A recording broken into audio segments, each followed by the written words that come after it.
Today's Environment and Community Protection Committee, 28th of August.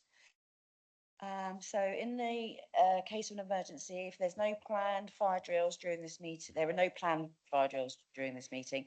If you hear the fire alarm sound, please treat it as a real emergency and evacuate the building via the nearest safe escape route. The nearest escape route is via the stairs to your left as you leave the county hall, council chamber and public gallery. Exit via the door at the back of the building and walk across the inner car park to the evacuation point, which is the pavement opposite the police station. The lifts can't be used in the event of an emergency, and please do not re-enter the building until you advise it is safe to do so. Thanks very much. So first order of business is apologies. So we've got an apology from Jonathan Bacon, and welcome to Councillor Christensen, who is subbing for him. There's apologies for David Adams, Councillor David Adams, and apologies from Nick Stewart, and his substitute is not available either, but it is August, so we'll forgive them.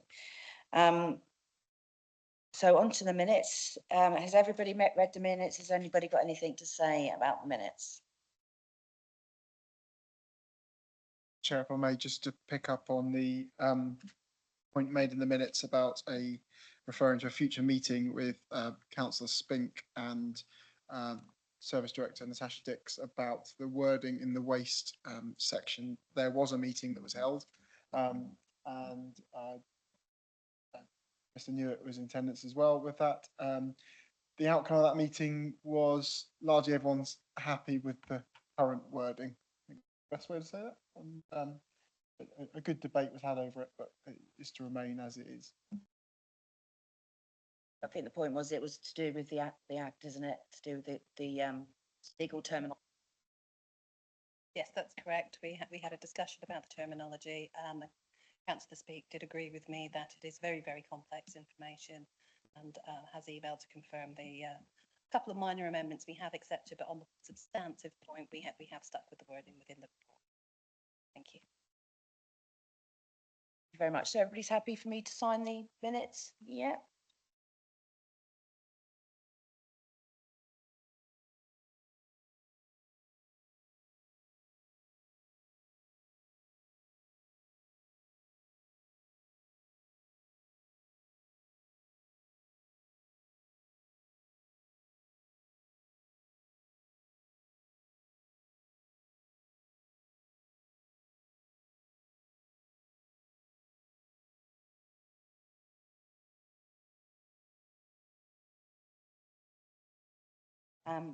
Declarations of interest. Anybody got any declaration of interest?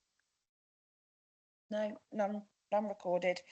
So at this point, what I am going to say, because I really want to get our business done on this committee today. We've got quite a few papers here to talk about. It's really important, and the performance management and our work plan.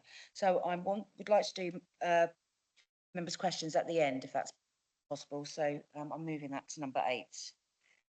Thank you. Okay, so we haven't got any public questions. Have we had any written ones? No. So moving on. So we'll go to our decisions then. So to receive and consider the following items for decision. So we've got our climate and environment strategy. This is for noting and to agree the update. Over to. Thank you, Chair, and thank you for receiving this paper this evening, Committee. I am pleased to introduce our highlight report for 2025, updating on the Council's progress towards the actions set out in the climate strategy, and also setting out changes and updates in legislation and policy on a national level. This report is both a celebration of our achievements, but also a very candid reflection of the challenges that we continue to face. Over the past 4 years, we've seen significant strides in how the Council and our wider community are responding to the climate emergency, and we must celebrate the actions our community take. From the installation of low carbon technologies across the Council's estate to the growing momentum of community-led initiatives and the strengthening of our UNESCO Biosphere designation, the Council is demonstrating leadership and commitment. This report acknowledges the barriers we've encountered, particularly those around resourcing and funding, and sets out how we are addressing those, including the recent appointment of an energy and carbon manager to support with more robust data and delivery the Council's goals to achieve net zero by 2030 in its own business. Importantly, the report outlines an evolving national policy landscape and the implications of the IPCC's sixth assessment, that's the International Panel on Climate Change, reinforcing the urgency of our efforts. It also highlights the co-benefits of climate action, which are a real focus for our community, such as health, biodiversity, economic resilience, and opportunities for our young people with skills into the future.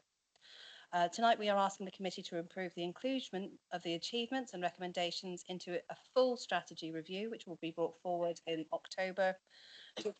And this will ensure our climate and environment strategy remains ambitious, evidence-led, and aligned with our corporate plan and statutory responsibilities.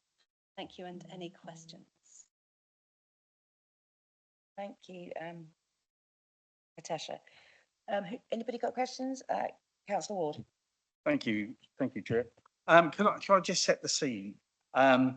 Several years ago, when the administration called for the declaration of a climate emergency, I was one of 8 who voted against it. That's nearly 20% of the council. And now we have an opportunity to examine that policy. Okay, so I've got a couple of questions about that policy. And under financial and budget, how much does it cost this council to push towards net zero? If it has not been costed, why not? Now, I do understand you may not have that answer to your fingertips, but if you could send it to me, that would be great. And the second question is Biosphere Steering Committee. The Biosphere is an award. Why have we got a steering committee? What are they doing with it? You know, and to add on to that, is it a council committee?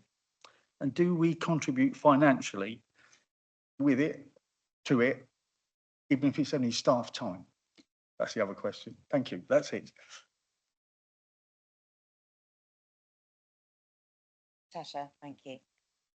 Thank you, Ian, and thank you for your many contributions over the years and the discussions we have had on this matter. In terms of costings, I can get you that full costing outside of this meeting. I don't have it on my fingertips. But we should also reflect upon the benefits of some of the actions we've taken. We have had grants from the Public Sector Decarbonisation Fund that have allowed us to, on 12 separate buildings of the council's estate, place solar panels, change our heating systems to air source heat pumps, and change to low carbon LED lighting. All of these measures have meant that we are now generating more electricity on our leisure centre roofs than the leisure centres need, and putting that back into the grid, which is a real positive for both budget and leisure centres' continued profitability.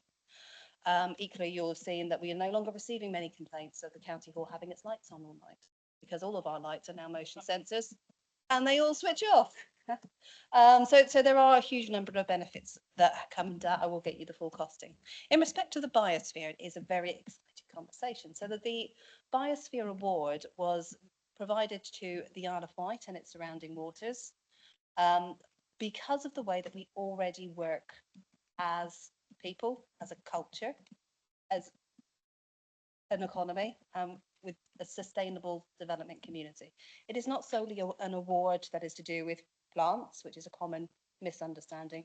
It is to do with the way that the Isle of Wight, all the way through its policies, through the way that we deliver things such as the Island Plan, our regeneration strategies, our support our AOMB, who are now National Landscapes, work collectively through those policies to support sustainable communities and the goals of the United Nations Sustainable Development Plan.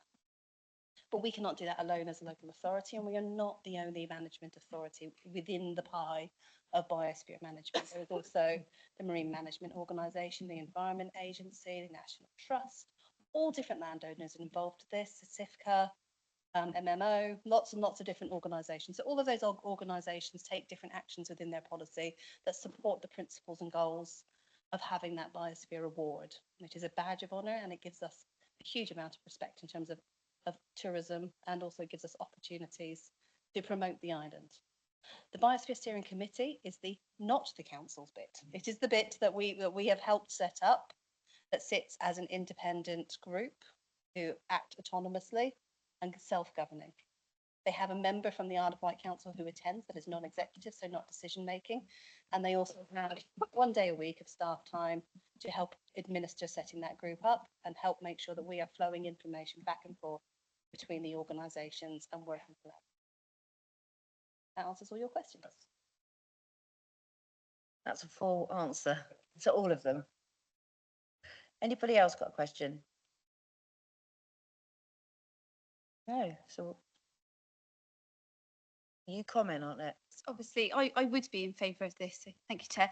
And just to comment, and that I'm, really pleased with how many targets we have reached. And I think it'd be quite remiss of the Isle of Wight Council not to be the #1 champions of our natural landscape that we've got here, because we are the percentage of natural landscape we have on the island, but it is a huge amount, and it is one of our crown jewels, and we are that. And to make sure we don't have that designation taken away, because it could be taken away if we did not make sure we are continuing to put all those things forward. We did, and that's why we got it, but we need to make sure we keep it and that we understand. Well, I think that the council should be part of. Well, I would, yes, I would indeed, because I think it is one of our biggest assets and that we should be very proud of it. So thank you.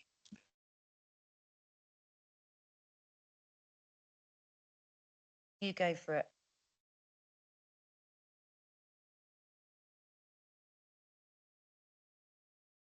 Number 29, and it's about traffic calming and the policy of people priority, slowing down the traffic, all this sort of stuff.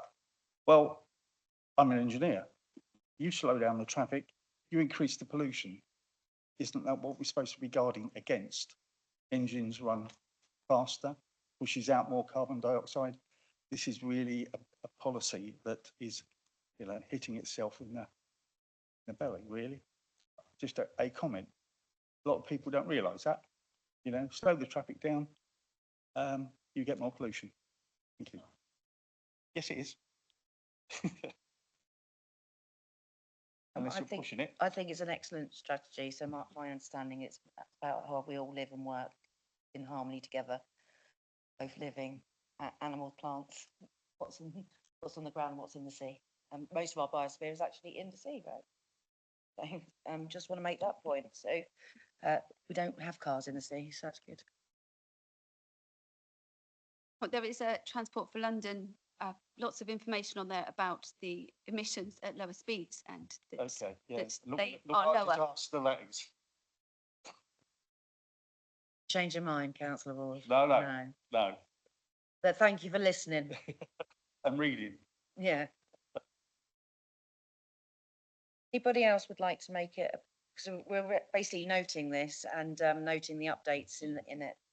So is everybody in agreement with that? We take it by affirmation? I think so. By affirmation. Noting it, yeah. Are you noting it? Abstain, yeah. Yeah. We've got one abstention, yeah. Thank you, colleagues. So we've got the environment enforcement strategy. I think this is really important, actually. Well, they're all really important pieces of work, but I think this is really important for our residents and businesses to understand how everything can be enforced.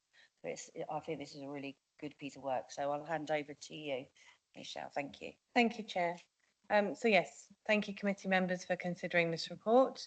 The purpose of the report is to provide a refresh to the existing enforcement policy that we have in place.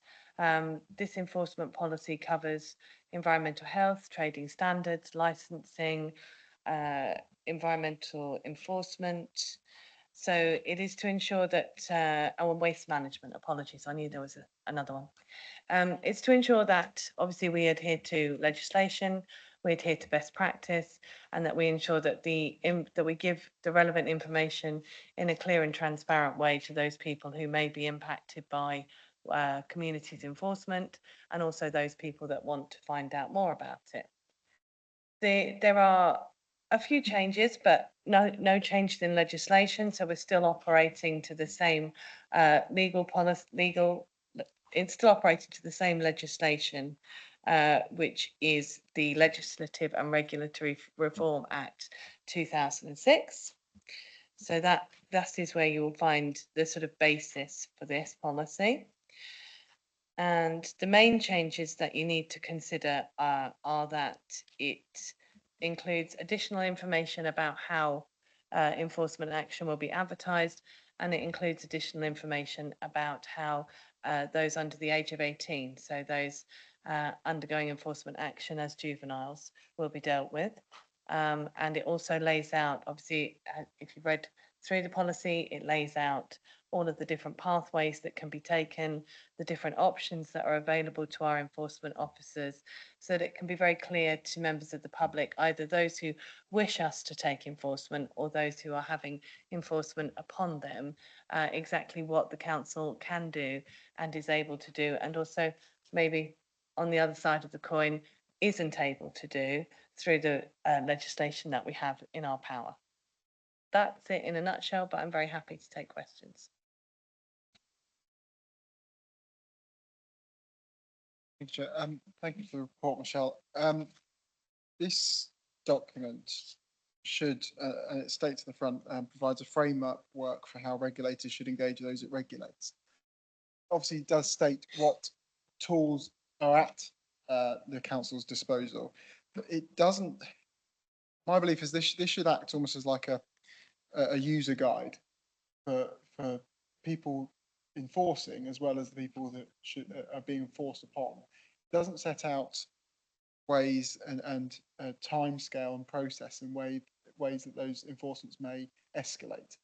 Do you think it'd be worth putting into into these frameworks? And I think it's like a point I made with the housing one when that came to the previous cabinet system, that it doesn't provide should this not be met, this stage goes to, so that yes, you've got all the tools that may be used against you in this, but it doesn't lay out how the enforcement policy will be used upon you should you fail to meet certain milestones, should we say?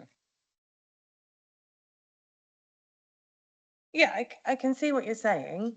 I think it's because each case is different, so there may not be a prescribed pathway, whereas, you know, if you, for instance, don't comply with an enforcement notice, then you will immediately move on to the next stage. And because it's for we're using it for, it's an overarching policy for 6 different teams.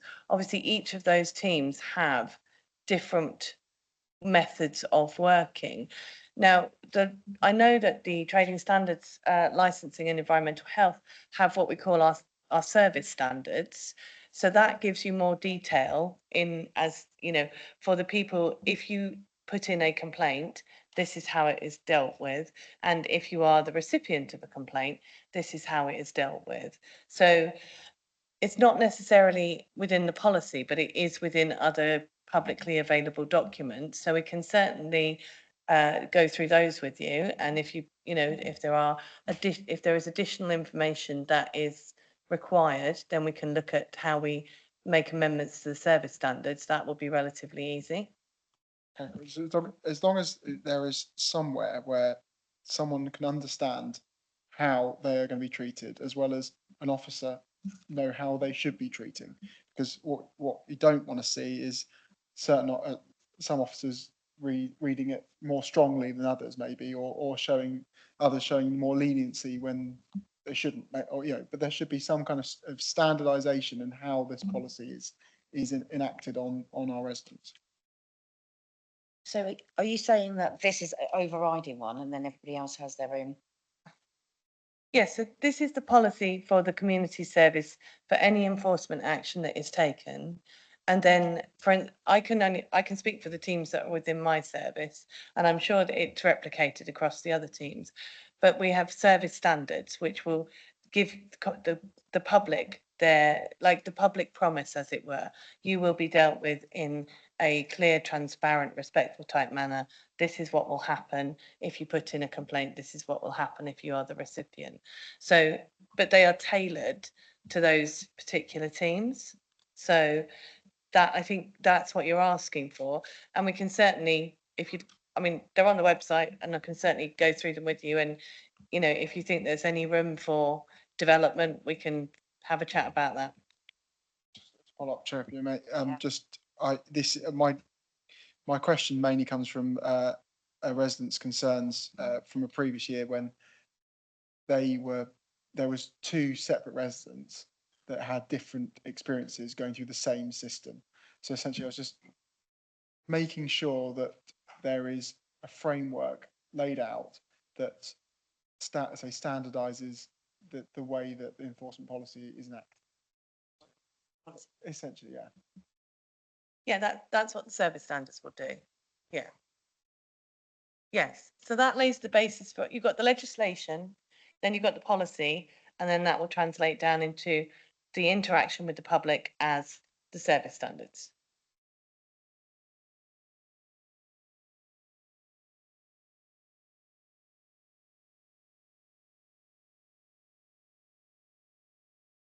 Okay, anybody else? Councillor Fuller. And welcome. Thank you. Apologies for being a little late. Yeah, I agree with what Ed is saying to a certain extent, is that we are there to be transparent. And I think if we have the right links within this document saying this is what our template for this part of the service is, this is what our template is for the others, then people can find that themselves. But sometimes people need to be signposted, and as councillors we do that all the time. We're always signposting people to all kinds of things, and they said, well, we didn't know that was available. Sometimes you have to be able to ask the right questions. I had an instance the other day, and it doesn't particularly affect this, but about beach huts. You know, we have beach hut licenses. We are told what we have to do as residents, but we're not told what the council's going to do for us. And I think having that kind of transparency within, or a link to that kind of transparency within the document, I think would only be helpful. Because as members, this is something, and you mentioned it yourself, Ed, that if you've been asked questions about, well, where do we go from here?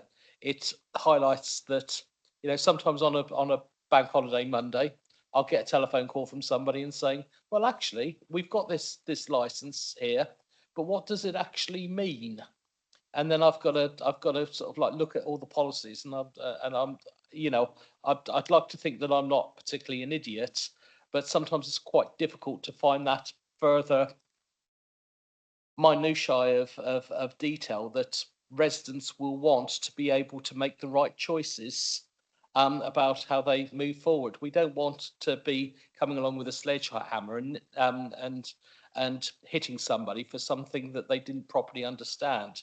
And I think certainly under the 7 principles of local government, we should be being open and transparent. And if we can put links within our documents to say this is where you go for this information, that can only be for the good. So yeah, I hear what Ed is saying, but other than that, I think the policy itself ticks the boxes. But let's take it that little that little bit further and make sure that people can understand, if they have an issue with trading standards, they know where to go to get that information that they need. Thank you. Thank you. Yeah, that's absolutely fine. We can just link the 2 documents together.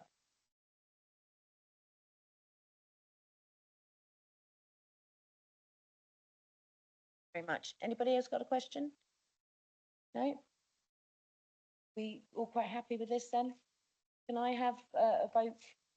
Sorry, what was the recommendation in this one? Are we up? Fine.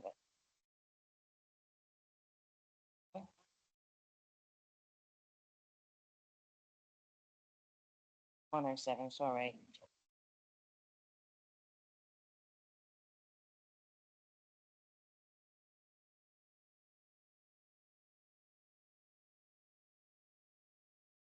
I've gone on quite a lot and stuff into it. Okay, so recommendation that the committee adopts an updated enforcement policy at Appendix A. Everybody in agreement with that one? By affirmation? So those additions are added Yeah. as well. I think that would be great. You made a note of that. Yeah, that's absolutely fine. When it's published, we'll make sure those two documents are linked. Thank you for your input, councillor.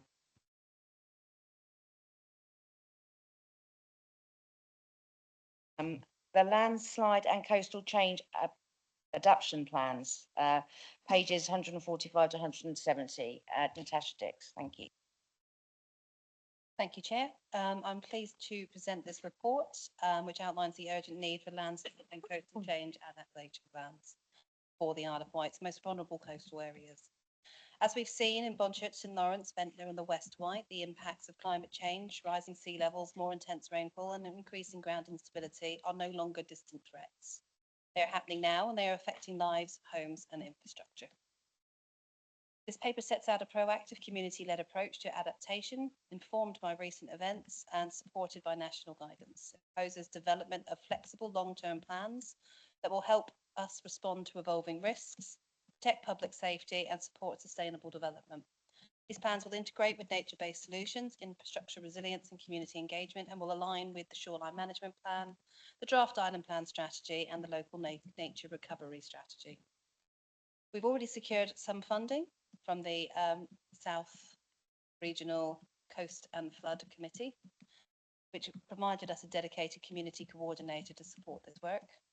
And further funding applications are underway through the coastal communities expressions of interest with the Environment Agency.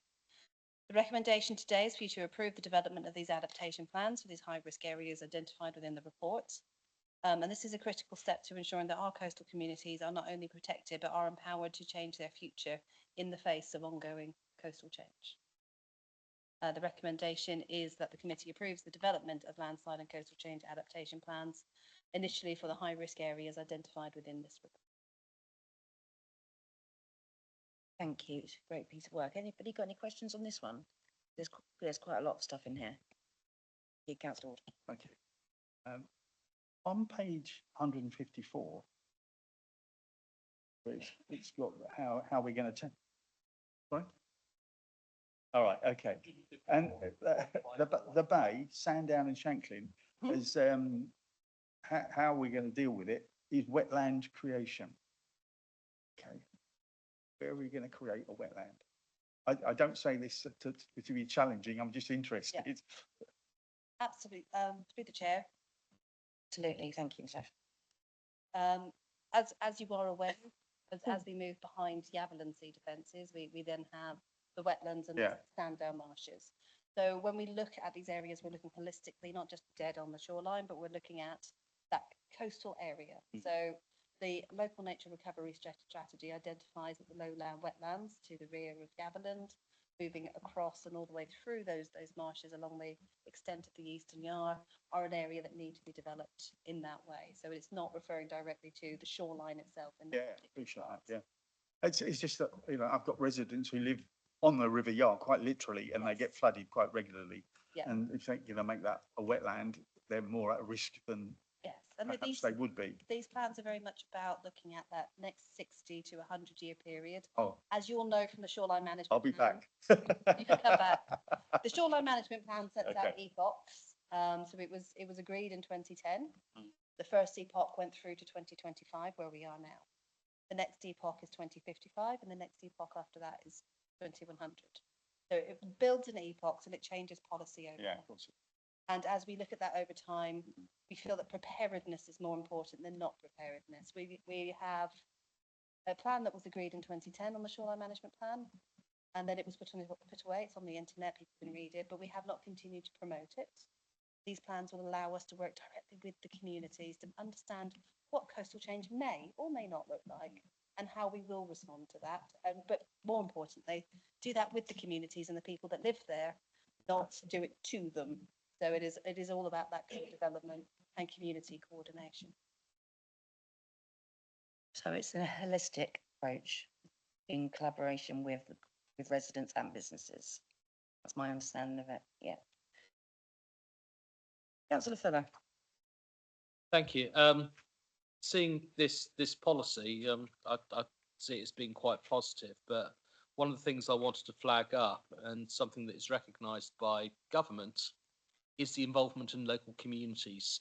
And particularly on the island, something we are very good at is community engagement and making sure that the local residents that are affected by coastal change can have some input into future policies. And for this reason, I welcomed the appointment of Lily as our officer, who is talking to some of the groups that are affected. I think it's really, really important to recognise the upset and distress that landslips and coastal erosion has on those communities. I would really like, and I don't know whether I'm allowed to say this, but I'd really like Lily to come along and give us a short presentation about what she does within her role, and how she get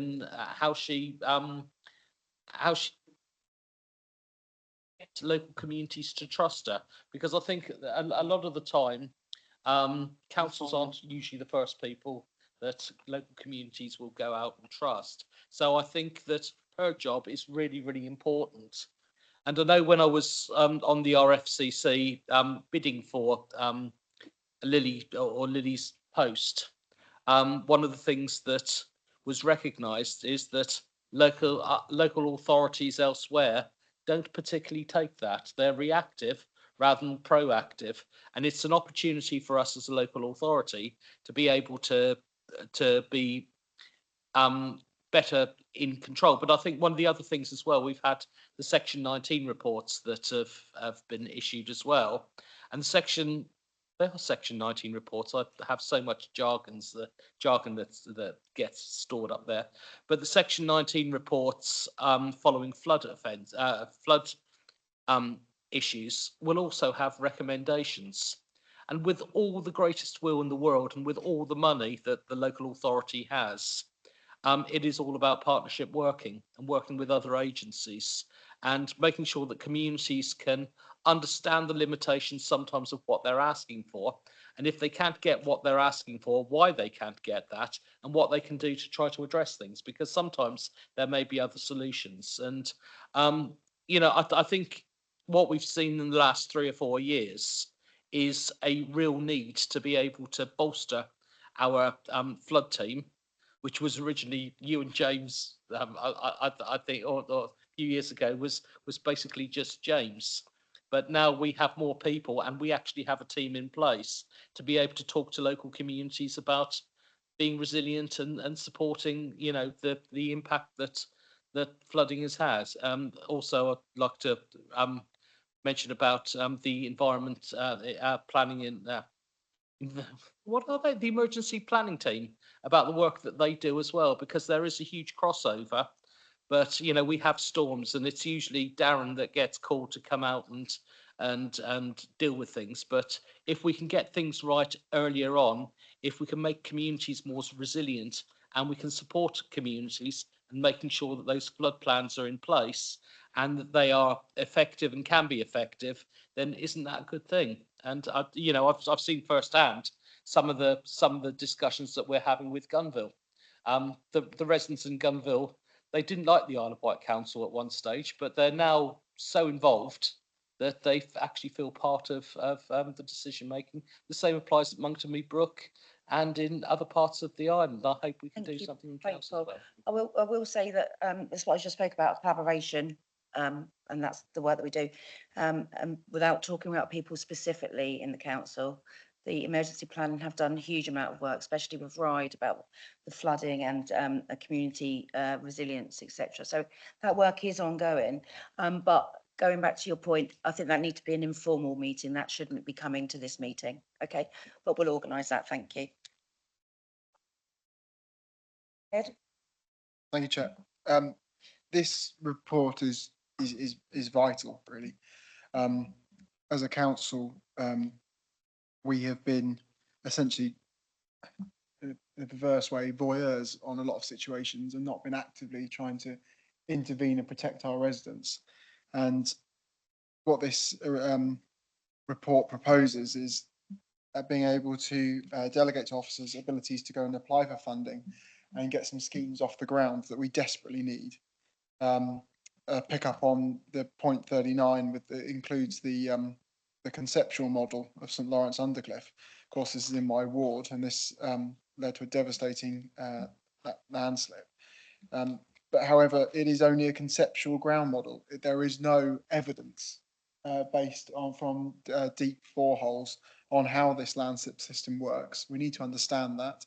It's vital importance that we protect all of our residents across the whole island. But it's saying in situations like the one in St Lawrence, we need to do some proper investigative work and applying for government funding to give ourselves better information rather than just conceptual ground models is vital to that. So I say I'm fully supportive of this, and I hope everyone else is.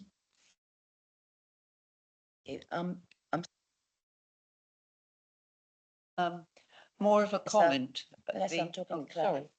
You apologise. Thank you, Chair. I see that it says on here that it is development of this adaptation plan. So will we have time? Will we have chance to feed into this as well? We go along. This isn't a final plan that, as we have this kind of consultations with residents, and from our experiences, as Ed and I do speak a lot to our residents and have meetings, we can feed into this and it will adapt as we go along. So just checking that at this stage, because obviously that echoing what Ed said, it's desperately needed. It's what people have been wanting, and you know it's really useful that we've got this far, and looking forward to things getting into place. And also what Councillor Fuller said about Lily, I think we've had a kind of informal meeting with her, and that's really useful to know what she will bring to the team as well. So it's great. Thank you. Yeah, just to talk about the recommendation, it's the recommendation that the committee approve the development of the landslip and coastal change adaptation plans. So this is the start place about the consultation with the public and a real partnership working. Is that correct? Yeah. Would you like, have you got anything else to say, Natasha? Just on that subject of co-development, very much.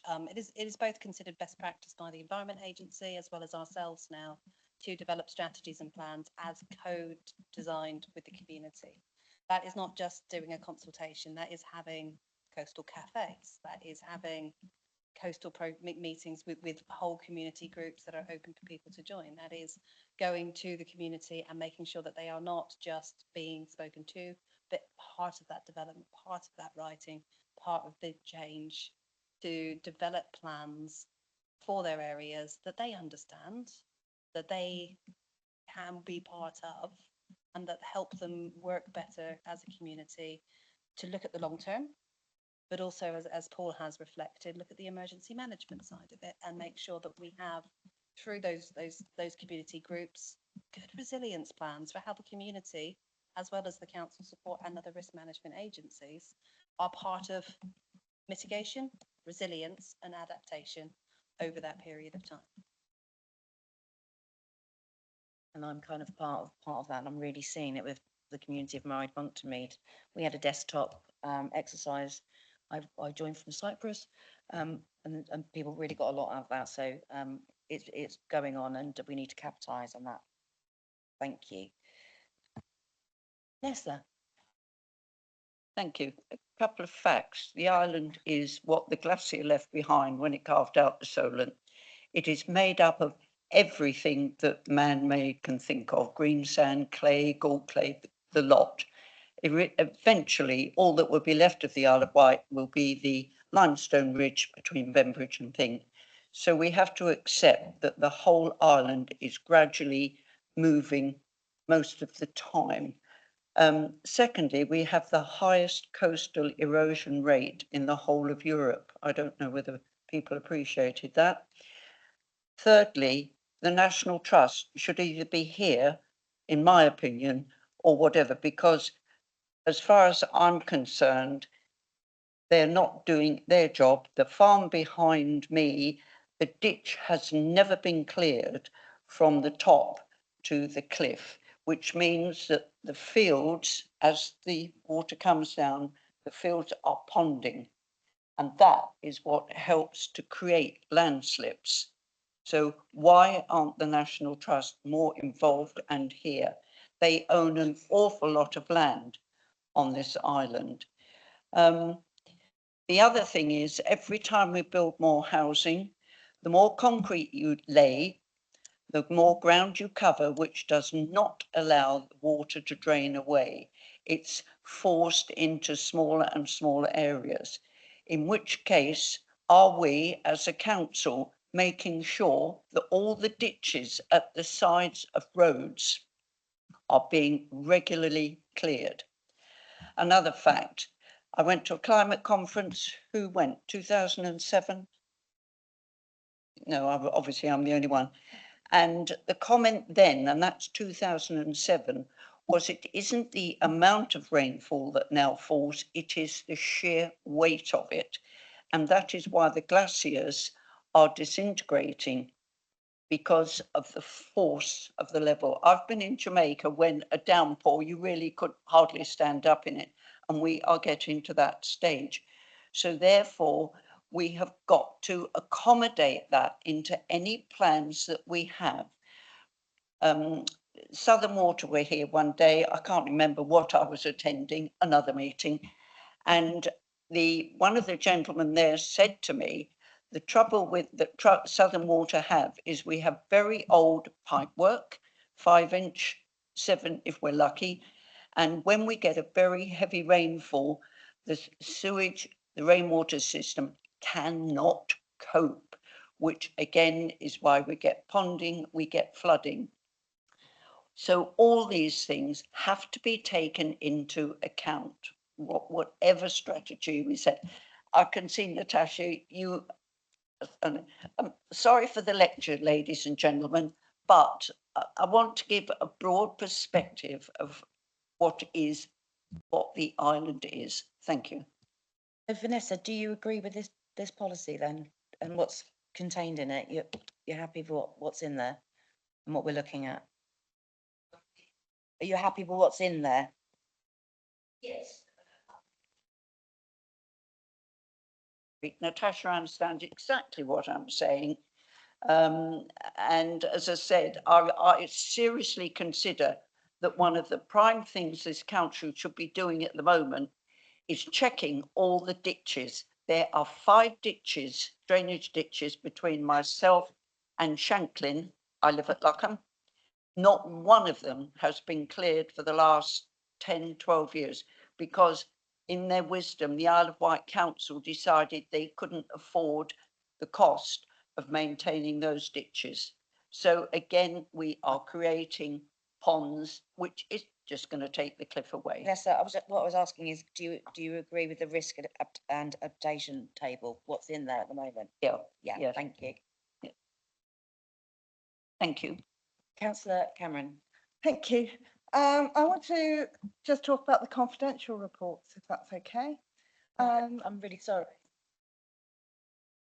I'm not talking about the contents of them. Okay. I was sent the report several times before the council formally released them to me, and I believe this indicates they're already in the public domain. As it was paid for with public money, I feel the public has a right to trust us to be transparent. But I don't think this is the right time for this, Councillor Cameron. why? Sorry. Talk about anything confidential. For this reason, I made a deliberate choice not to read the report before it's officially released. I haven't actually read the report. And I did not want to be compromised or put in a position where I might be complicit in secrecy or forced to withhold vital information from my residents, their families or friends. My concern has always been that the report might conceal important facts from people and businesses who could unknowingly purchase property or land in areas at severe risk. Chair. Yesterday, I attended a pre-meeting where the reasons for keeping the report confidential. Chair. Can I have a question, please, rather than a statement? Thank you. Chair, can Have you got a point of order? Yeah, I'm a bit confused, but there's no question. There's a statement at this moment in time.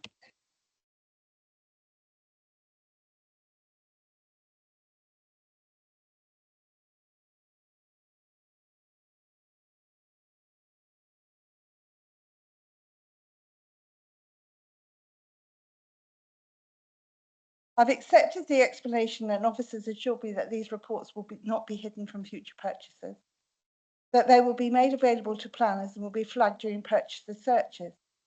I was also told the report has already been shared directly with all the properties affected. I would like further assurances that it will be available to estate agents, solicitors and other commercial bodies involved in the prospective investment in, sale or rental of and acquisition of properties and businesses in the area. Thank you for your question. Who would like to answer that? Anybody? Natasha? Thank you for the question. And for clarity and assurance, and as detailed to you in the confidential briefing, we are in the process of procuring planning guidance maps, and those planning guidance maps will be the ones that will be shared with estate agents at that point in time.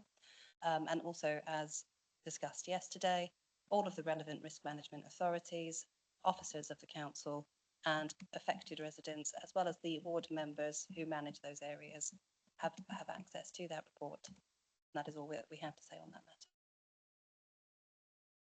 Ed, do you want? Thank you. So today I actually was able to attend a briefing that was given to the Tokyo municipal government in my ward in Ventnor regarding they're coming over here on an exploratory mission to look at our way we do our coastal defences. And at that briefing was also the Environment Agency, and I got talking to Nick Gray within the Environment Agency, and he said that with his work in the Thames Barrier development, they had a list of land that they would need to purchase in order to pursue further development of the Thames Barrier scheme that they earmarked initially for purchase in 2050 for bringing into use within the scheme by 2070. And they commissioned the university, I forget which university it was, to monitor that requirement and let them know when they would need to start purchasing that land, to say originally with a provisional date of 2050. They got that notification this year that they would need to start purchasing that land for almost immediate use. So would this, can you confirm that this document would help this council act more dynamically so that we can be more resilient to the ever-changing climate and, and climate change and the risks that poses? I can happily confirm that not only these documents when they're developed, but also the emerging draft island planning strategy have a lot of policies that sit within it that will help us with those changes over time. There's also a very important programme being run by the Environment Agency at the moment called CDAT, which is about coastal adaptation, where some other authorities have been selected in advance to start developing this sort of work. And we will be looking at their lessons learned, and we'll be looking at how they have also done similar things to the Thames Barrier, where it's worked, where it's not worked, and the reasons for that. So absolutely, those assurances are there that we will be looking at what we can do into the future to better support the communities through this piece of planning and through the island plan strategy as it moves through its current process. Councillor Fuller. Thank you. One of the things that I've seen a lot more of in the last, particularly the 12 months since we had the storms back in the past, is that there seems to be now recognition from government about the impact of surface water drainage. When you look at flooding and the amount of government money that goes into flooding, a lot of the time that money goes into protecting areas that are in floodplains, coastal protection work, and similar things. But now I think we're seeing quite a lot in our community, and I'm glad that Vanessa raised this because it's quite an important point that surface water flooding, it gets a very small chunk of what government gives towards flooding resilience measures, but it is a huge proportion of areas that are being flooded. So if you live close to a road that floods, if you have, and I'm not singling out anybody, but if you live opposite a row of houses that 20 years ago had no driveways, that just had grass, sort of like front gardens, and that grass front garden has been replaced with tarmac or non-semi-permeable bricks or anything, which is another issue as well, because they're not maintained as they should be, then it creates problems for neighbours. And, you know, government has recognised that, and they are putting more money into those kind of areas that are at risk from flooding. Where they get that money from is always a worry, because where they take money from some area, they tend to put money into one thing, and we hear from politicians all the time, we're putting money into this, but where are they taking the money from? Then I think that is quite positive. The SRFCC, which I'm appointed to as a member, was talking about this, and they were budgeting £2 million to go into surface water drainage, but myself and a few other councillors felt that that was not appropriate, and we increased that money to 4 million. Again, that is a drop in the ocean. When I'm looking at the SUD schemes that we had earmarked for Gurnet, that was £4 million worth of funding, and there wasn't really the infrastructure or the direction to be able to process that in the way that it should be done. But I think the government's waking up, and I'm hoping that local authorities are also waking up to be able to do those things to address surface water drainage. And I think one of the areas you mentioned, Vanessa, about the National Trust, I know a few years ago I was talking to the National Trust about Military Road. And when they were talking about Military Road, they were looking at changing how farmland adjacent to Military Road was farmed, because they used to have the crops there, the arable land there, and that kind of farming just accelerated the amount of water going into the sea. And Tash, you said yesterday that the enemy of landslides is water. And I think to be able to control that water in a much better way and an effective way is the way forward. Again, met with a lovely Sam Aid the other day, and we've got some new gullies in place in Gurnet, but the water wasn't getting to them. And again, by doing minor improvements to those drains and gullies, to be able to make sure that surface water drainage can find a way out, is the start to resolving the problem. And also, like I was saying earlier on in my narrative earlier on, talking to local community groups, so local community groups are better informed at what the problems are and how they can be addressed. And, you know, talking to communities about You got any questions, Councillor? No, I'm No. just Can I just remind people, can we not use officers' names in public? Is that Did I- okay? did I? Yeah, let's stop. Okay, Yep, all thank right. you. I wasn't being negative. I think No, you're not, I but think I just the we need to be officer is doing respectful a of officers fantastic in job, in and the I public want to domain. see No, celebrate. I'm not telling you off, I'm just reminding, Okay. we've got to be respectful of their job, and so, you know, the Okay. media's here reporting, etc. We have to be careful of these things, okay? Okay, Thank all right. you. Well, But I have listened to you, and as a lot of people, we're talking about landslides and stuff, and I'm not going to ramble on, but just to point out, surface water is an issue, especially in Ride-Monkton Mead. And it's important to know that our combined sewers, actually, it's only a 1 in 30-year cover with our combined sewers. That, just put that into perspective.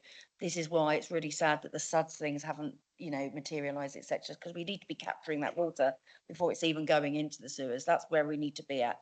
But next month we will have some stuff on flooding. The Environment Agency will be here, Southern Water will be here, etc. So that will be one to really get involved in. I certainly will be. Thank you. Anybody else?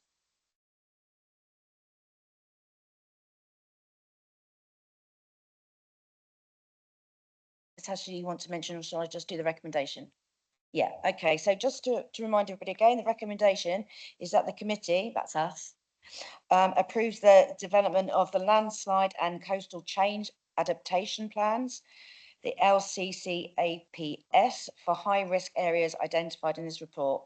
And I know it's a starting point. It probably is quite an organic document that you will look at other stuff, because you have to be proactive and reactive at the same time. So can we have a show of hands affirmation that we're in agreement with that? Thank you very much. Unanimous.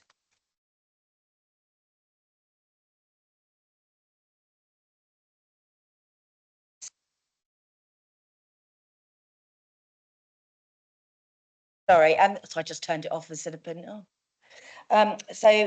D, PSPOs for disposable barbecues, sky lanterns, balloons on Isle of Wight council land.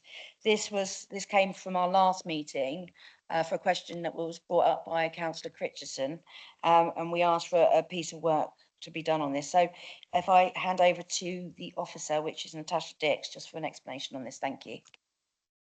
Thank you, Chair. I'm bringing forward this report as requested at the last committee to seek your approval to begin the process of a formal consultation on the proposed introduction of a public space protection order specifically to ban the use of disposable barbecues, release of sky lanterns and release of balloons on council-owned beaches, parks and open spaces.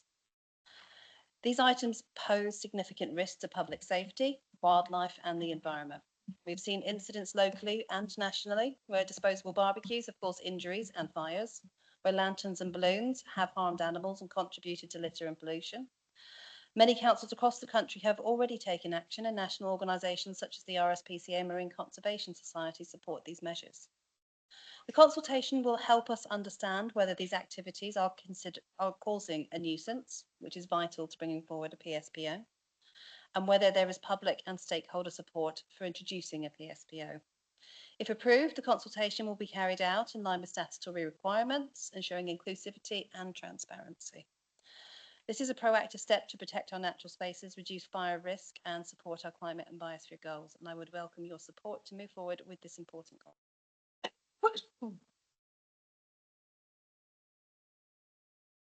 So just to paraphrase, this is about consultation. This isn't about stopping people having fun, etc. This is about working in collaboration with our residents and businesses and finding out what people actually think about this. I for one, know that there's a lot of the fire services pulled out for different fires during the summer. And I certainly know that people get hurt on the beach where people think they can hide them under the sand for the heat to go out of them, and they don't for a long time. So children, etc. So it's really important we understand what people want, and we're only talking obviously about our own Isle of Wight Council land. So can I take any questions, please? I know this is going to be quite a good conversation. Thank you, Vanessa. I don't understand why we have to have a public consultation. It's obvious. You've only got to read the stuff. To me, this is just bureaucracy gone mad again, and it's costing money. To me, there is no question barbecues on beaches are dangerous, especially if you have places like Yeverland and Shanklin, where the grass actually comes down onto the beach. So to me, why do we have to have a public consultation? I'm sorry, I just do not understand the necessity or the cost. Thank you. Just to point out, we police by consent, so we should be asking people what they think. I have to say, I'm not necessarily disagreeing with you in a lot of respects. They are very dangerous, but I also think it's really important that we represent people the way that we're elected to. Anybody else? Councillor Ward. Thank you, Chair. I do agree with the consultation, and what I would like to know is what percentage of these barbecues go wrong, and cause trouble. There could be hundreds that we never even hear about, and 5 of them go wrong. Same with balloons and all that sort of stuff. Every action has a reaction. There will always be someone who finds something wrong with what you want to do. So by all means, have a consultation. I don't support banning them, but I think it's really important. This consultation will also ask the fire service and everybody else what they're thinking, as well as residents, etc. So it's really important to get everybody's view on this, because like you said, it's about not necessarily perception, but the facts of the matter and what people think about it. okay, it'd be good to ask the people on the beach who are having a barbecue whether they think it should be banned. If you ask the fire service, of course they're going to say yes, aren't you? It's a foregone conclusion. We are asking people, so Okay, good. yeah. It's a statutory requirement as well. Thank you very much. Councillor Cameron, thank you. Hi there. Yeah, I know my residents are very anti having balloons and they're very anti having the lanterns. There is a debate. Some of them would like to continue the barbecues, but we do have barbecue areas, public barbecue areas in certain areas. And I think that's probably a good idea to actually promote public barbecue areas.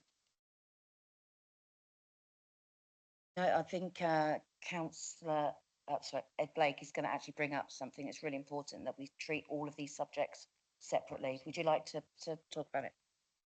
I'll start my question with that. Yeah, I wish to propose that we make sure that we separate the three, or at least the ban and barbecues, separate from the sky lanterns and balloon releases, so that we're consulting on each one individually. Because I think there will be a difference in opinion potentially for each one, and they are different activities. Sure. Personally, I have long been a campaigner against balloon releases. I do not understand how they're legal, because if you were to simply get a balloon and lob it on the floor, you'd be fined for littering. The delay in time, to me, is perplexing as to why that changes the outcome. And my personal grievance of it comes from being a commercial fisherman. I spend most of my day out at sea, looking at a sea of blue, looking for a tiny speck of colour in case it's my buff, heading over there just to find it's a blooming balloon. And it's not just an odd occurrence. We find dozens of these things a day, and that is obviously posing not only a risk to fishermen going mad, but also a direct risk to marine life. So I am totally perplexed as to why sky lanterns and balloon releases are allowed in contradiction to littering laws. But so fully supportive of bringing these three things forward. The barbecues one, I think, will be quite contentious, and I do think we need to bear in mind when it ultimately comes to decision, we're not taxing fun. But however, I am a believer that the tool shouldn't be banned, and maybe the tool user should be well informed in general life. But I'd like to make a proposal that we at least clarify that the three subjects in this consultation are separated for separate consultation. Just to make it very clear, this is about single-use barbecues, not stopping people having barbecues where they take it home and dispose of it themselves. This is about antisocial behaviour and the health and safety, really, for me, and really important that we talk to residents about that. Claire. Thank you, Chair. I think I was just going to mention that point as well, that it's not completely stopping fun parties, but if we could, I think as part of this afterwards, maybe once the consultation, if it goes further or how it proceeds, of making people aware of where there is already barbecues, public barbecues, because we do have them, that you can just turn up and use those points in some of our park areas.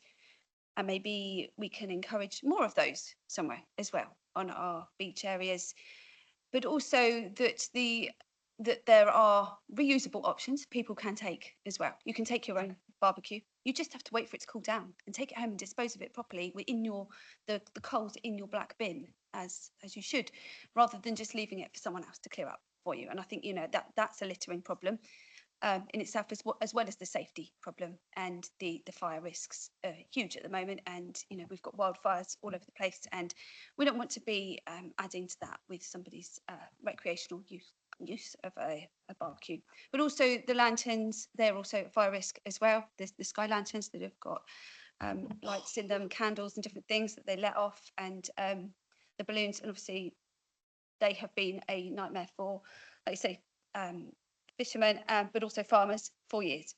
So you're finding them in animals. So I think the more awareness we can make of the fact that they're not a suitable thing to get let go. It was thought of as a nice thing, I think, sometimes as a tribute for people, that actually there's better ways you can do it. So I think as a council, if we could try and help educate people as to something they could do instead of, that's sort of comments that I've seen so far. So however this goes forward, I think it'd be nice to be able to put out a piece of what people could do instead, whether it's scattering petals or something that's far more nature friendly. So thank you.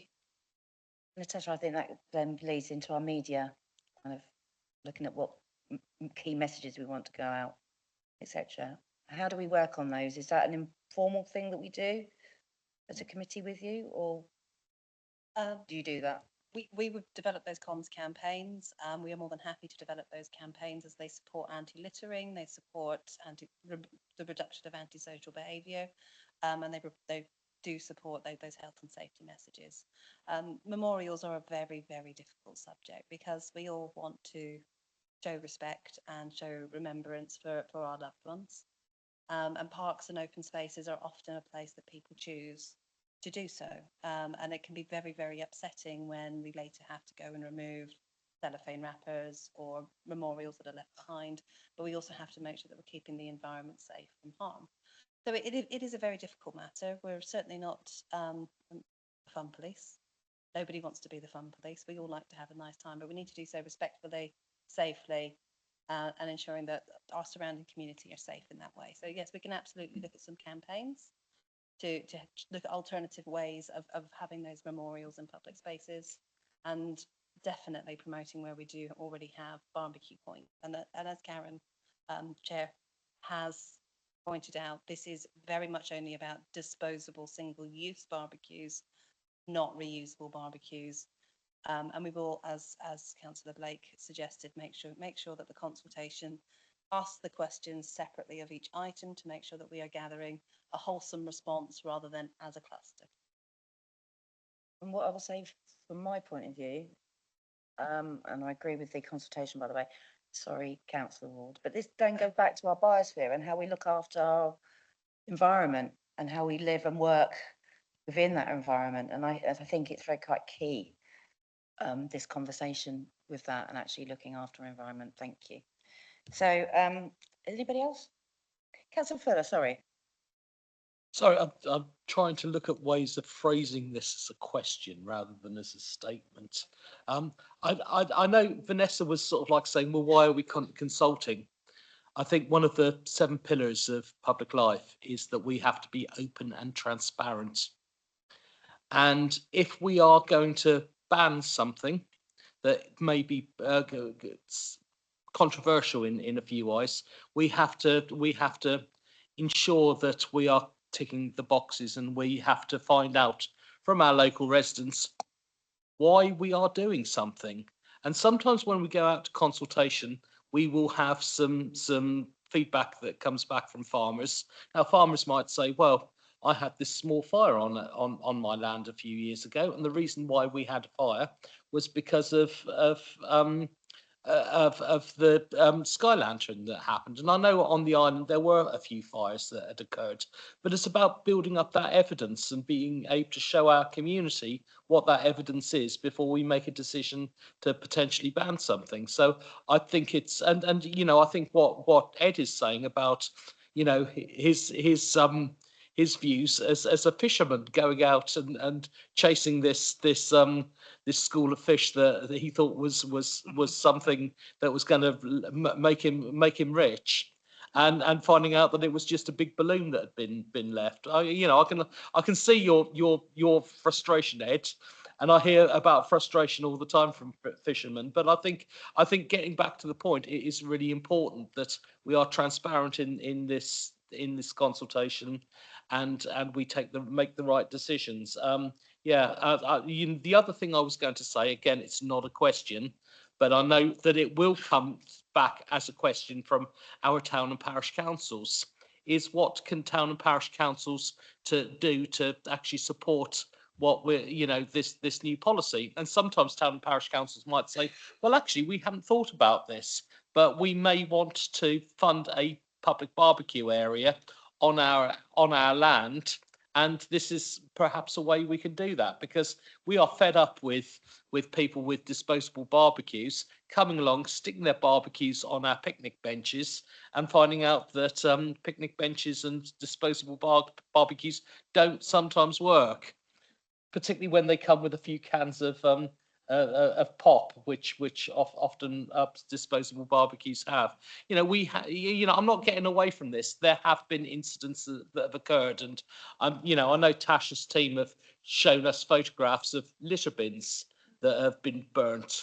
A few years ago, not in your ward, Councillor Cameron, but in Councillor Jarman's ward, there was a fire that we had up at Allen Bay, where the disposable barbecues were blamed for a fire that occurred there. So it is a real issue, and it's about protecting our beaches, it's about protecting our wildlife, and it's about protecting our countryside and public areas. So I think this consultation is the right way to do it. I support a consultation happening, and I'm hoping that residents can give us evidence to actually substantiate why we should be putting in restrictions if we choose as council to put in restrictions. Sorry, I didn't ask a question, but I think you know where I'm coming from, and I won't say anything more. I think a good point that you've made, that the consultation will go out to all town and parish and community councils. And I would ask them, as a plea from the chair here, that they actually get it out to their residents as well. So we've got like from the council and from town and parish and community councils. So we make sure we get a breadth of what people actually think. Councillor Churchman. I'm actually going to ask a question. The public consultation goes out. What sort of response do we normally get to a public consultation? Just abroad. Know the answer to this, but I'll let you. I think it's answer very it. difficult to give a broad figure because it depends on the subject and the interest. We can see across the realm of all of public services that local council delivers, which is hundreds of different types of services, a range from a small number of responses because a service only affects a small number of parts of the community. So sometimes you'll only see 200 or 300 responses because only a small part of the community are affected. For example, in other areas, the waste annual customer service survey that we do, that affects all residents on the island, and we get between 5 and 1,200 responses each year, depending on whether or not we've just introduced a new bin or we've just done something different. So it is a real range when it comes to public consultation, and that is very much driven by individuals and how much they care about the situation at hand. So we will always get those who very much disagree and those who very much agree. But we do also have to remember that quite often people who are apathetic towards the subject matter probably won't bother filling in a consultation. So we often have to look at this and say, yes, we've only had 1,000 responses out of 140,000 residents, but those are the people who care about. So it is a range. Thank you. Anybody else? May I come back, Yeah. but may I make a statement, not a question? Why don't we just have a damn good publicity campaign in the local press? Because we're going to reach many more people by doing it that way. You could have some sort of ad which actually lists the dangers of barbecues, balloons, etc. And I personally, coming from an advertising marketing background, think that would be far more effective, far more efficient, and I think the response would be greater because one of the strapline would be, your comments would be welcome. Thank you, Chair. That was actually a question because you started with why. Councillor Critchison, and then we'll. That was kind of part of my statement before, that we should make sure the media around it is quite important to say what else you could do instead, because that is dangerous and that there are other choices. So I welcome that. And I think we've had quite a lot of comments in the media already. So hopefully the amount of people that have commented online on our press things will actually comment on the consultation. Thank you. Thank you very much. Does that conclude the questions and statements? Okay, so the recommendation is to approve a delegation of authority to the service manager for waste and public realm to undertake a consultation process for the proposed implementation of new public spaces protection orders, PSPOs, banning the use of disposable barbecues and the release of sky lanterns and balloons on or in council-owned parks, open spaces and beaches. And just to add to that, that we're doing that, making sure that those three issues are separated, so they're not conflated into one question, not one question, but one subject matter. So we want to get really into the nitty gritty about what people actually think of it. Can we have affirmation? Who's behind that? Just for this is consultation. Okay, that's fine. You got that, Sarah? Yeah. Thank you very much, colleagues. Okay, so performance management. So when we go to the performance management part of this, because this is our first time looking at this, so there's quite a few bits in there that we haven't got anything in there yet because it's always reported in Q4. But what also we're very interested in, as well as the questions, is there any categories you'd like to see in there, or some that you might think are not worth having in there, for example? So if we keep that in mind when we're asking questions as well. So so it's pages 183 to 248. Would you like just questions on it? Would you like to talk about anything, any of you, as you've all come? We have to take questions, yes. Yeah, just questions. Okay. Anybody got any questions? Councillor Blake. Only one, Chair. I mean, appreciate the offer of adapting this to our needs that Colin made in a previous meeting. I think that's something we ought to take on board and have a look at it for the next quarter, just to see what we would like in this extra. But to that end, if we could, because obviously some of this data is statutory, if it could be highlighted what's statutory and what's not, you know, just so we're aware of that, and then that'd be useful. Yeah. Oh yeah. Can we dare stretch to coloured printing, Karen? Just that My question, that all the figures are sort of largely very pleasing. There's only one that's that stuck out to me, and that was that the average percentage of household waste recycled or composted was roughly about 60% of the target. Is there a reasoning for that in this quarter?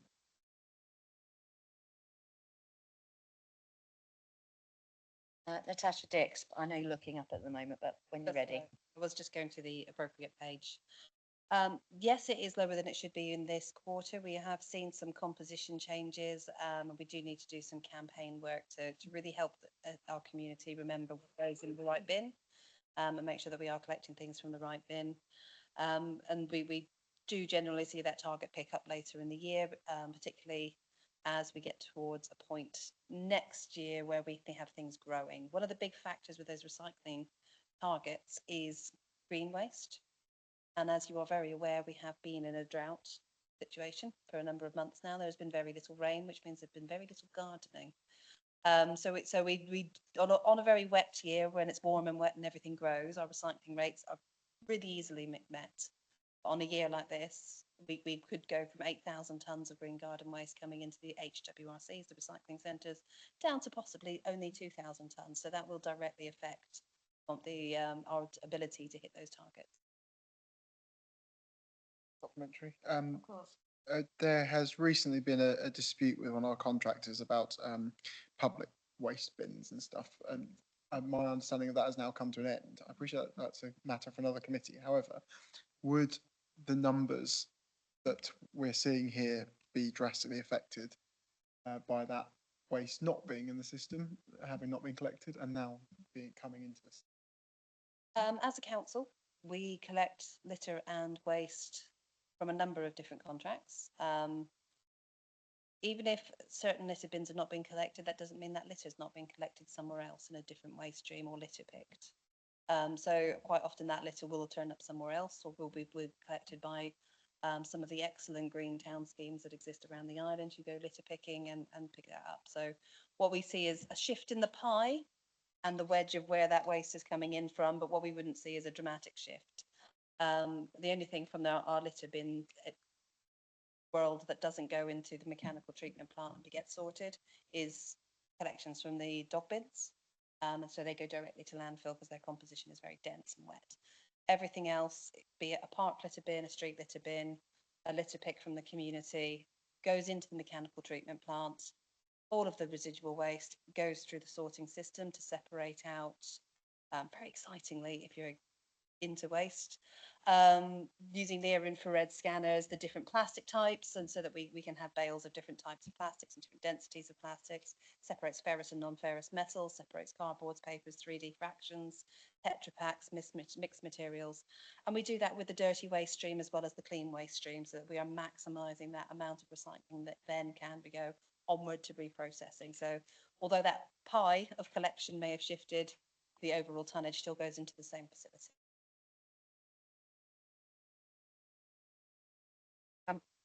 Yeah, you can go for it and then I'll say something, yeah. Only a very quick question. So you raised about the dog feces going to landfill. My understanding is that that wouldn't be the case if it was in a mixed waste. Would it be efficient to get rid of dog poo bins specifically and replace them with mixed waste bins to allow us a greater a less amount of tonnage going to landfill instead of going to other forms of disposal? Through the chair, that is a very good question. So we have run a few campaigns in years gone by. Some of you may remember ones that were along the lines of when it comes to poo, any bin will do. But we need to remember that actually feces are something we discuss regularly in the world of waste, because general waste from homes can include all sorts of things from sanitary ware, absorbent hygiene wear. Litter bins on the street, be it just the normal black litter bins, are except dog poo, cat poo, whatever people put in their poo bags, in the poo bin, nappies. Yep, which will contain all sorts of things. And if the density is thinned out by the wider litter, then it can get into that incineration chain more easily. Whereas the density for directly collected from dog poo bins is like having that really wet towel in your tumble dryer. It just sits on the side and is a lump. It won't incinerate. It's too moisture rich. It's worth looking at as a project at some point to see if that is a value change for the council, and to see if that is a beneficial change, and to see if the community behaviour change would support that shift. So it is a piece of work that needs to be done. But at the moment, it's about 20 tonnes a month of dog poo that we're putting into land. So that's about a cubic metres each tonne. So that's 20 cubic metres on average of dog poo in landfill. Has that ever changed? No, that's it goes up and down a couple of tonnes, but that's the average amount produced by the dog ownership on the island, which is great because it means people are actually not always hanging it from the dog poo bin tree. I always put mine in the bin, the proper bin. But any bin will do. So if you do walk past a dog poo bin that is full, don't create the fairy ring around it. Do go and put it in a black litter bin, and make sure that you're using what is available to you rather than leaving things on the floor where they may be consumed by other parts of the wildlife of this environment.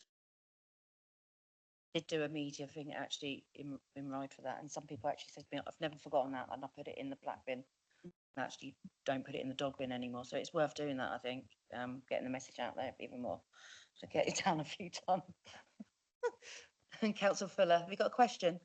Yes, I've got two questions, if that's all right. The first question that I've got is about trees.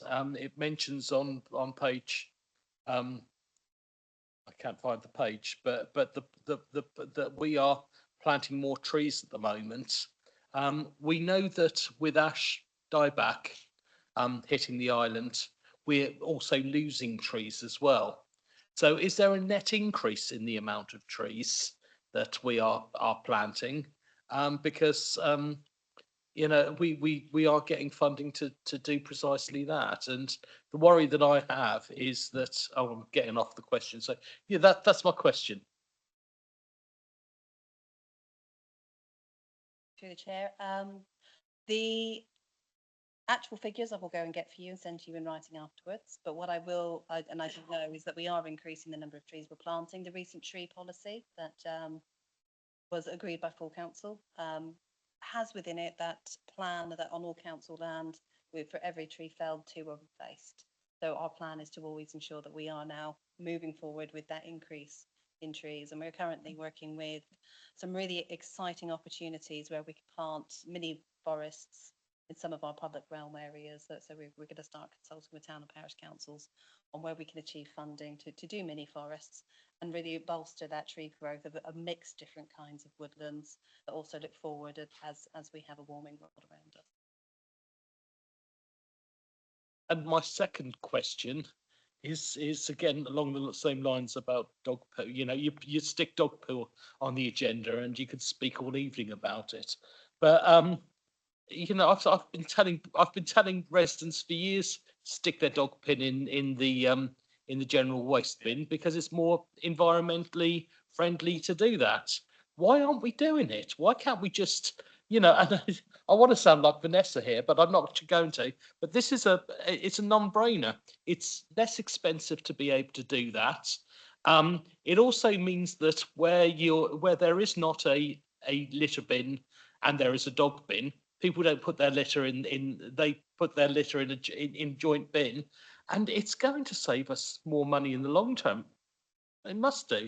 And is this something, without pushing this too hard, is this something that we can actually look at perhaps implementing within next year's budget? Because, you know, it, like I say, if it can save us money, less dog poo going to landfill can only be a good thing, can't it? Thank you. Natasha, would it have to be a business plan? You'd have to look at it. Yeah. I'll let Michelle answer, as Michelle is the director for the Iron Roads contract, and they are the collectors of dog waste bins. No, that's fine. Yeah, they are the receivers of the dog waste. So at the moment, it is all covered within the cost of the contract that we pay. So a certain amount of dog bins, the collections, the disposal of that waste. So yes, it is something that could be investigated, but it would be more in terms of a change in the contract functionality, and then would there then be an associated saving, for instance? But I can't say any more than that. I can, if that is something that the committee decides that they would like investigated, then obviously we will put the appropriate timescale to gathering that information and bringing it back to the committee. At the moment, it is part of the unitary charge. So it is a set price within the unitary charge that we pay. So it would be at the committee's discretion if this was something that they wanted to investigate further. I would say I probably wouldn't be able to bring it back until at least the December meeting or something like, because of current workloads. I think we should bring that up at work plan time and ask that. I think it's probably a slightly bigger environmental issue for us as well as obviously PFI. So I appreciate your how you have to work with the contract. I think from ours, it's an environmental issue, right? Would you say? Councillor Christensen. Thank you very much, Councillor Fuller. Councillor Christensen. Thank you, Chair. And Councillor, that was one of the questions I first asked Tash, Tash Dix when I first became councillor, was about the waste. And so I think it was quite a big task to take on, and that perhaps whilst we were in that contract, it wasn't the best use of time, but it's definitely something that could be looked into at some point. Anyway, that's not my question at all. My question is about fly tipping and the incidence of increased, even though you said that black bin fly tipping, you know, when people have put extra out and had gone down, but we've got more incidents of actual you know, household items, large items and other fly tipping. What page is it? I'll let you know. Either. It's 9 fly tipping incidents, and it just talks about this. It's actually increased a little bit in Q4, and just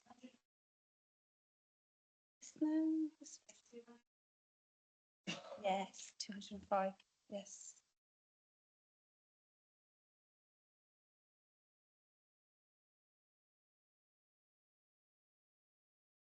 Can't read it. Got my glasses and then I can't see it. So my question was, do we, you know, what we do about that really? And is that again more education, or what is stopping people? I think because we've got it's really easy to book a slot at the tip these days and get rid of waste. So is it because it's that kind of waste? What is it that's causing people to do it? Thank you. Okay, so fly tipping incidents are dealt with in two places on this report. The Q1 this year compared to Q1 last year is a reduction. So it is down from the 200s into the 190s. Nonetheless, over time, it is an increase on the last quarter. We have to remember that when we were reporting fly tip and littering incidents, this is not just your classical pile of rubble or bicycles or equipment on the side of a road or on a hedge. That also includes anything that is contained within a bag that is not within the normal waste system. So if somebody decides to clear out their house, move away and put everything in black bags and just leave it on the pavement on waste day, that's a fly tip. Excess waste that's not collected within the waste system is counted as fly. A carrier bag left on the side of the road is counted as fly tip. Sometimes really helpful activities, such as somebody going out and doing a really good litter pick, which we absolutely support, because that gets collected on the side of a road or next to a bin, we still have to report it as a fly tip, even though we know it's not actually from a malicious activity. So sometimes these numbers are not great because they don't actually break down to the real genuine fly tips that are problematic. Those rogue traders, those people that are advertising in social media for collections, taking £20 off of someone unlicensed and driving up a bridleway and dropping it off. Those are where our real genuine problems are, rather than trying to admonish people for actually trying to be helpful to the community and do really great litter picks on beaches and country lanes, and they're leaving that bag on the side of the road to be collected somewhere. So we need to remember that these numbers are reported statutorily by a statutory matrix that is provided by DEFRA, that includes things that sometimes are not as negative as they appear when you're purely looking at the number. In terms of keep getting numbers down, we do have very low numbers compared to the region. Regionally, our numbers are very low because we don't have a lot of motorways, we don't have a lot of lorries driving in between cities and just opening up the back of their curtain trailer and letting it fall down the side of the road, which is a huge problem on the mainland. We investigate, and we have to investigate every fly tip that is reported to us on our land. Those people who are causing these activities are not daft. They know how to hide the evidence. They know how to remove evidence. What we really have seen recently, and it was a really great thing to see, is the number of people inside social media that are sharing incidents and then having the courage to say, actually, that was collected from my house. This is the person who collected it. And at that point, we can hand it over to Michelle's environmental health team, who will then conduct that investigation and then go speak to those people and move forward with enforcement action. We do tend to give fly tippers that early stage, if it's their first time doing it, go pick it up, go pay for it to be put away, rather than get a fixed penalty notice. But if they are repeat offenders, then they will move into that enforcement. Michelle, did you want to comment on that from the environmental health perspective? Which has all handily been approved tonight. Thank you. No, I think Tash has encapsulated it all. As she said, those types of fly tips will be dealt with through environmental health, where we have the updated enforcement policy. And obviously there are, we have officers out who are able to visit site, who are able to look for any evidence. But as Natasha said, these people are usually very savvy and don't tend to leave too much of a trail, which is where social media is our friend in this case. And then obviously there are, through the legislation, we will follow all the due processes to ensure that if we do come across the perpetrator of those kinds of fly tips, that we are able to enforce appropriately.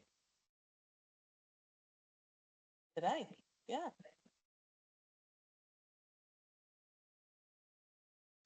Thank you, Chair. I've got a question, but first, I think your waste teams do a really good job. You know, they are tremendous. So please give them our congratulations for what they do. I was told that if someone drops something like a black bag or whatever by a litter bin, the emptiers of the litter bin will report that. Okay. In my experience, they don't. Okay, I live next, not next to a litter bin, but close to a litter bin. And unless I get in touch with Island Roads and say, there's this there, it will stay there for a week at least. Okay, Island Roads are very responsive. Sometimes they come the same day and it's gone. So that's very good. I think your figures are to be commended.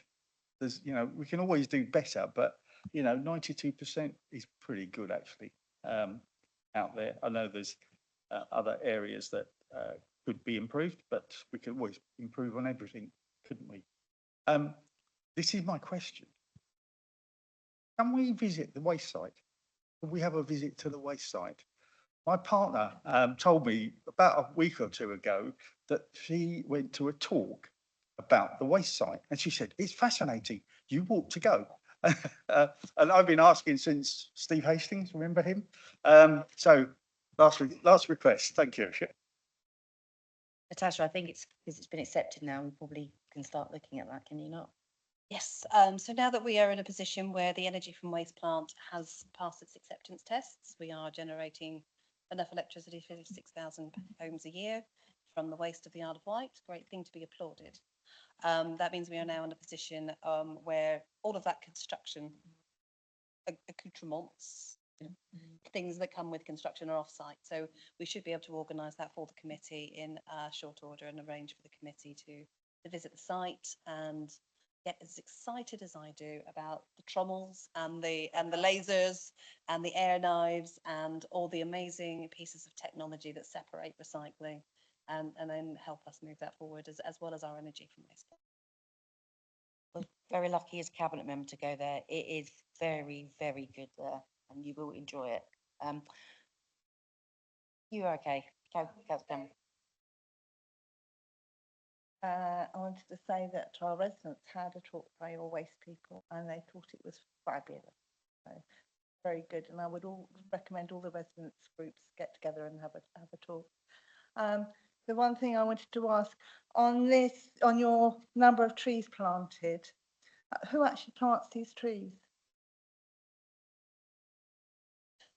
We have 2 tree officers within my teams, and we also use some contractors when we have a higher number to plant. So there is a budget for that, and we will be looking at a procurement in the near future for framework to make sure that we're using as many of the useful horticulturalists for tree surgery, but we do a lot of that planting ourselves. We also use green gyms with voluntary groups to help us with that tree management in country park.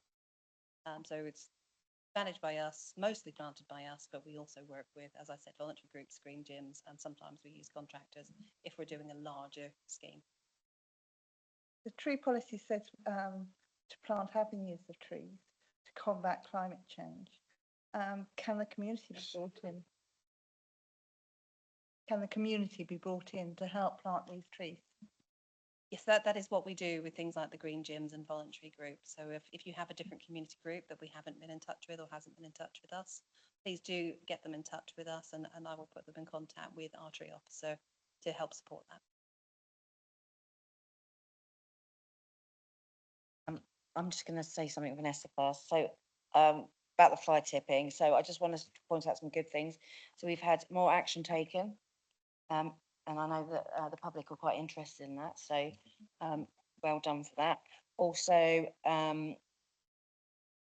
trading standards have saved more money in this quarter than last year, and I know so also the service requests are down, and I see that as a good thing because I think the communication from that team is extremely good.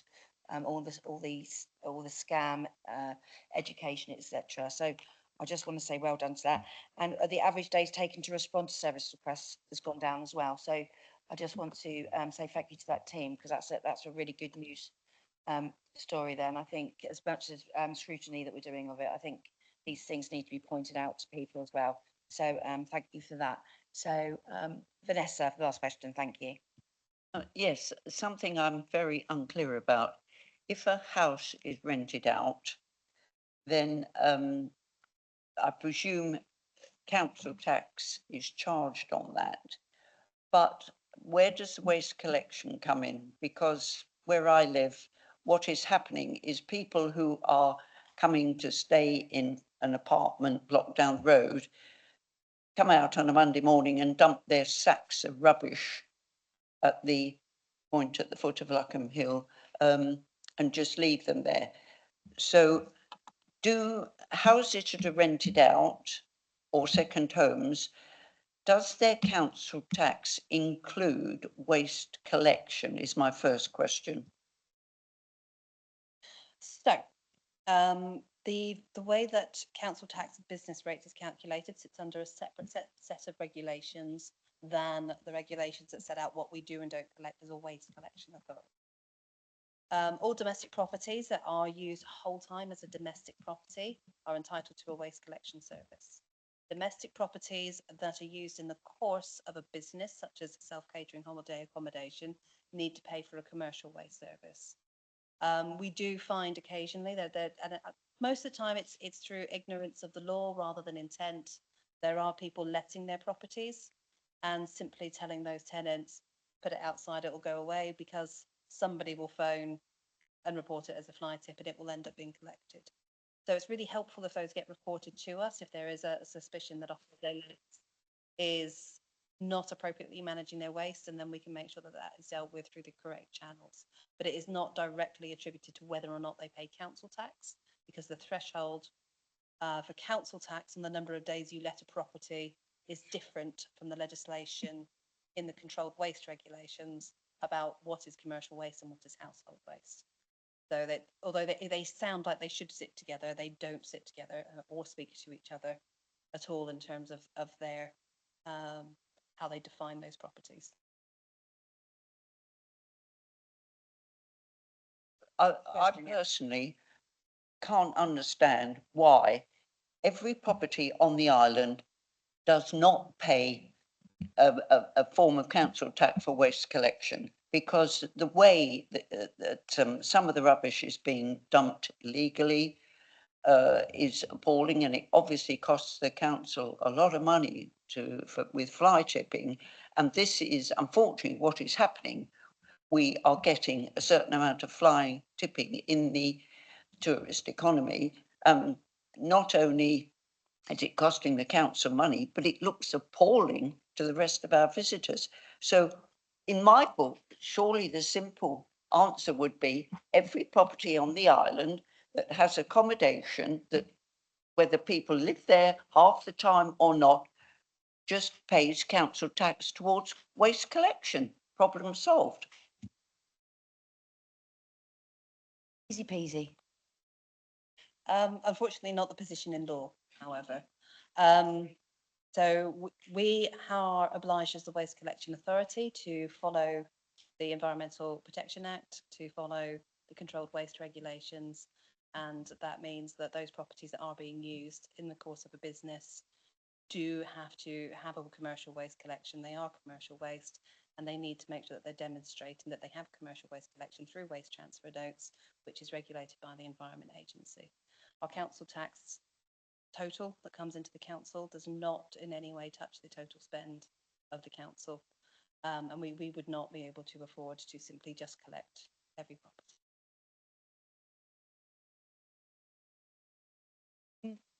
If nobody else has got any questions, we're just going to note this report. Is it noted?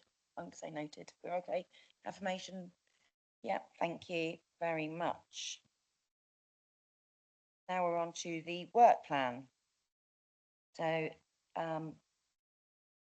that's page 249. Okay. Councillor Blake.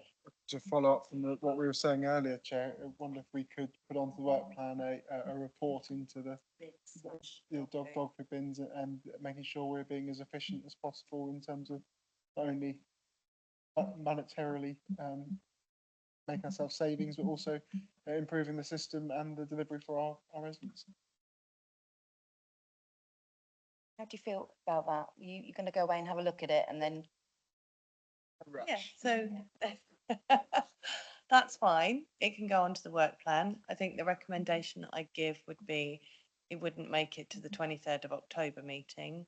So we would yeah, accept that request and go for the following meeting after that. So we'll pick up in briefing exactly what you want to get out of it so that we can make it as valuable as possible.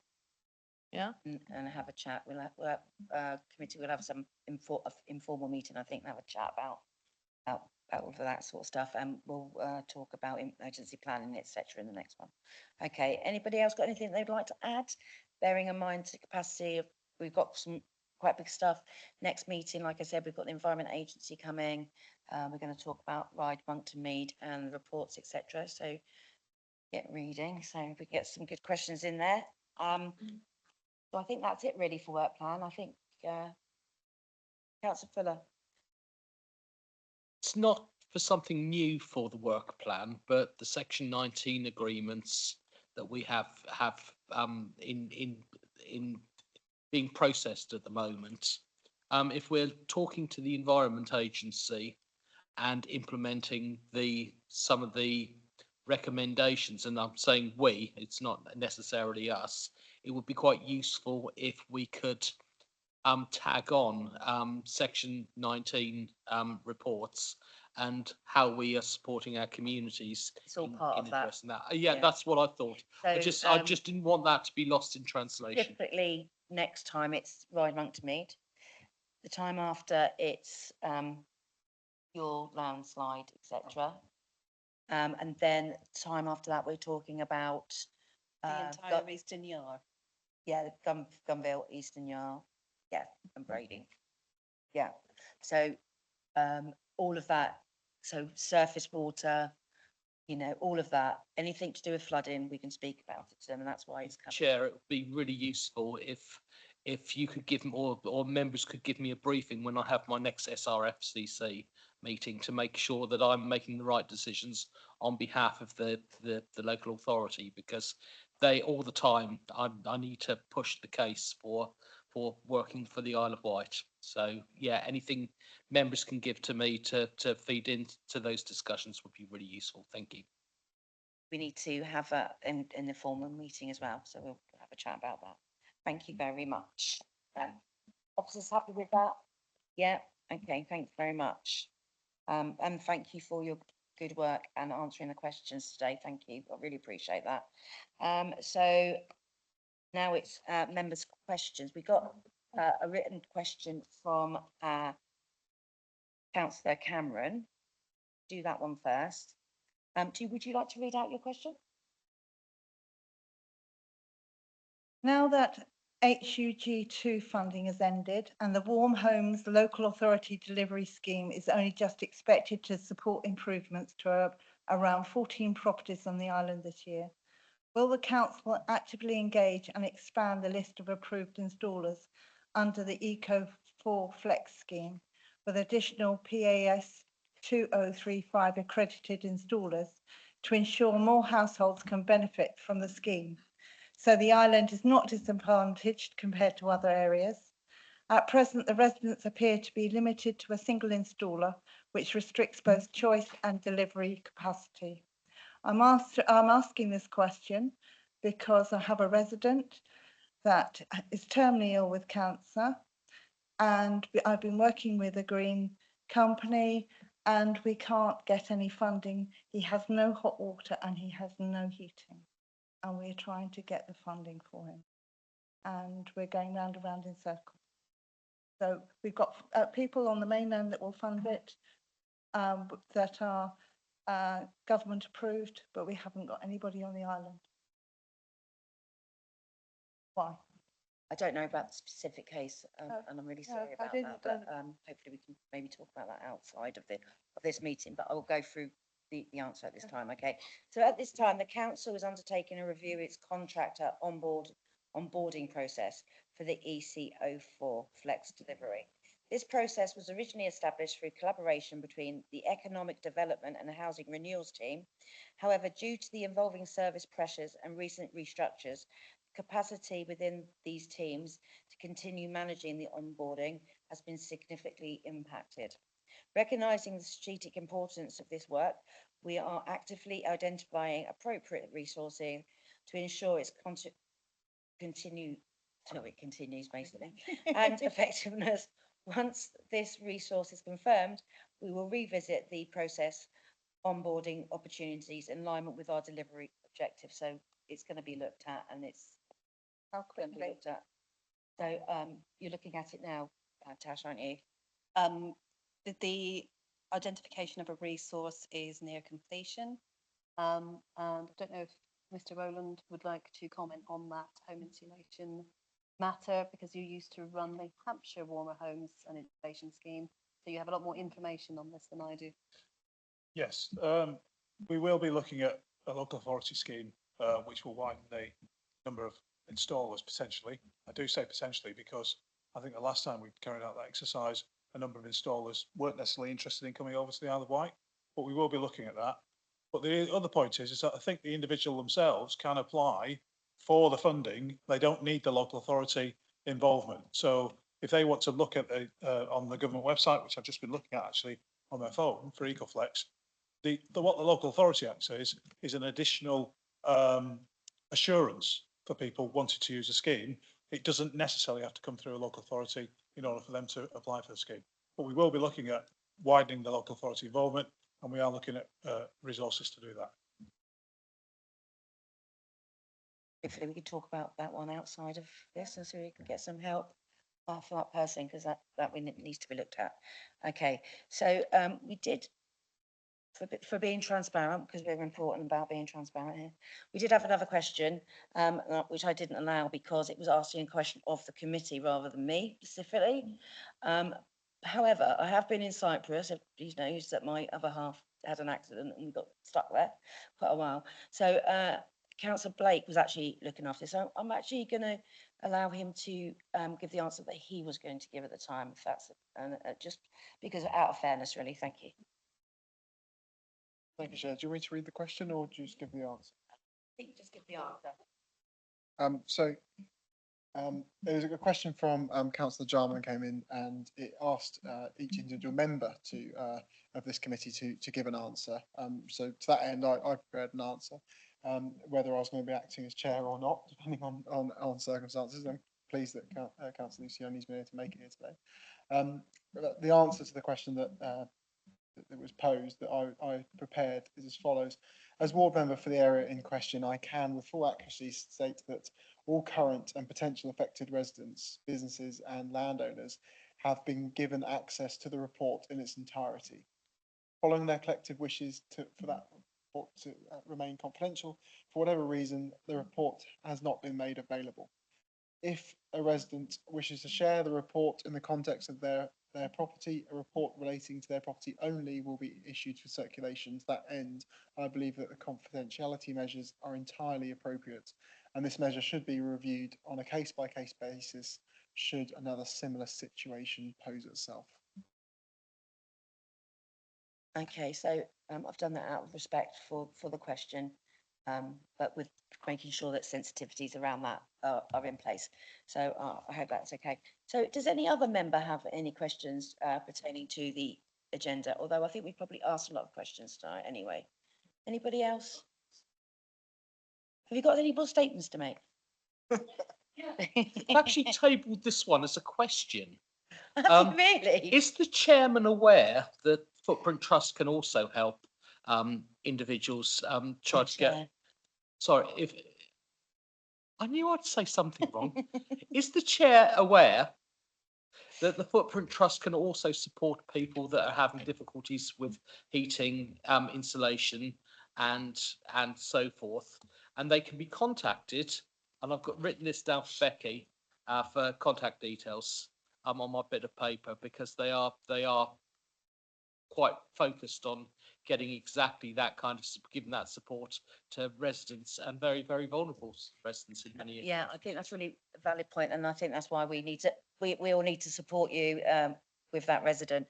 And if it was on television, we'd have a nice big P in the corner right now for product placement. But thank you very much, Councillor Fuller.